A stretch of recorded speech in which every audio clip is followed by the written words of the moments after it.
फूलन देवी की कहानी साहस, संघर्ष और न्याय की खोज की एक प्रेरणादायक गाथा है। उनका जीवन एक साधारण ग्रामीण लड़की से लेकर बैंडिट क्वीन और फिर संसद सदस्य बनने तक के सफर का प्रतीक है। यह कहानी उनके जीवन के विभिन्न पहलुओं को उजागर करती है, जिसमें उनके बचपन की कठिनाइयां, डकैत जीवन, आत्मसमर्पण, राजनीतिक करियर और अंततः उनकी हत्या शामिल हैं।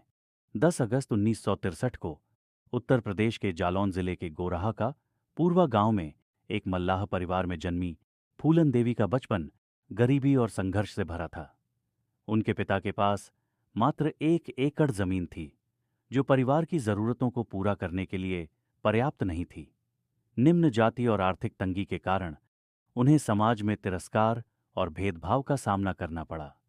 11 वर्ष की आयु में परिवार ने उनकी शादी पुट्टीलाल नामक व्यक्ति से कर दी, जो उनसे कई वर्ष बड़ा था।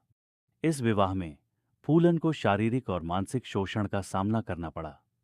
अंततः वह अपने ससुराल से भागकर मायके लौट आईं, लेकिन वहां भी उन्हें समाज की आलोचना और उपेक्षा का सामना करना पड़ा। गांव लौटने के बाद फूलन ने अपने पिता के साथ मजदूरी करना शुरू किया। इस दौरान गांव के उच्च जाति के लोगों ने उनका यौन शोषण किया और उन्हें सार्वजनिक रूप से अपमानित किया। न्याय की तलाश में उन्होंने कई दरवाजे खटखटाए, लेकिन हर जगह से निराशा ही हाथ लगी। इस अन्याय और अपमान ने उनके भीतर विद्रोह की ज्वाला प्रज्वलित कर दी। कुछ समय बाद डकैतों के एक गिरोह ने गांव पर हमला किया और फूलन को अपने साथ ले गए। गिरोह में उन्हें लगातार यौन शोषण और अत्याचार का सामना करना पड़ा। हालांकि इसी दौरान उनकी मुलाकात विक्रम मल्लाह से हुई, जो उसी गिरोह का सदस्य था। विक्रम ने फूलन के साथ हो रहे अत्याचारों का विरोध किया और दोनों के बीच एक मजबूत संबंध विकसित हुआ। विक्रम मल्लाह के साथ मिलकर फूलन ने अपने अत्याचारियों से बदला लेने की योजना बनाई।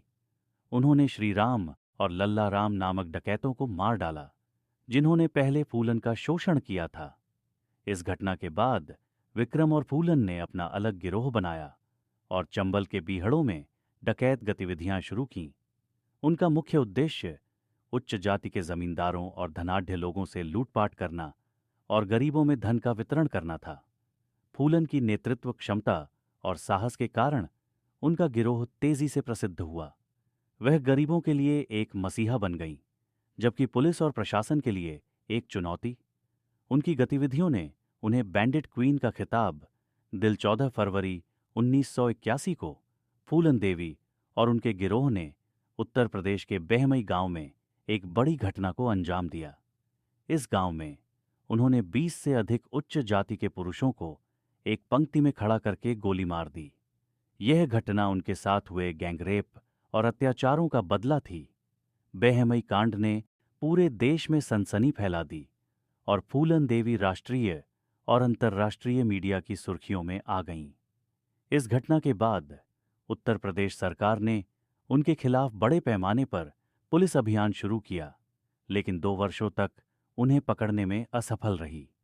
इस दौरान फूलन देवी गरीबों के बीच एक नायिका के रूप में उभरीं, जबकि प्रशासन के लिए एक बड़ी चुनौती बनी रहीं। लगातार पुलिस दबाव और गिरोह के सदस्यों की मौत के बाद फूलन देवी ने आत्मसमर्पण करने का निर्णय लिया। उन्होंने शर्त रखी कि वह मध्य प्रदेश पुलिस के सामने ही आत्मसमर्पण करेंगी, क्योंकि उन्हें उत्तर प्रदेश पुलिस पर भरोसा नहीं था। इसके अलावा उन्होंने मांग की कि आत्मसमर्पण महात्मा गांधी और देवी दुर्गा की तस्वीरों के सामने हो। 1983 में मध्य प्रदेश के भिंड जिले में एक बड़े समारोह के दौरान उन्होंने अपने हथियार समर्पित किए। इस अवसर पर हजारों लोग और सैकड़ों पुलिसकर्मी मौजूद थे।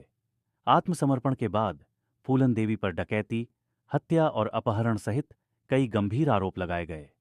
उन्हें बिना मुकदमे के 11 वर्षों तक जेल में रखा गया। इस दौरान उनकी सेहत भी खराब हुई और उन्हें कई स्वास्थ्य समस्याओं का सामना करना पड़ा। 1994 में उत्तर प्रदेश के तत्कालीन मुख्यमंत्री मुलायम सिंह यादव ने फूलन देवी के खिलाफ सभी आरोप वापस ले लिए और उन्हें रिहा कर दिया।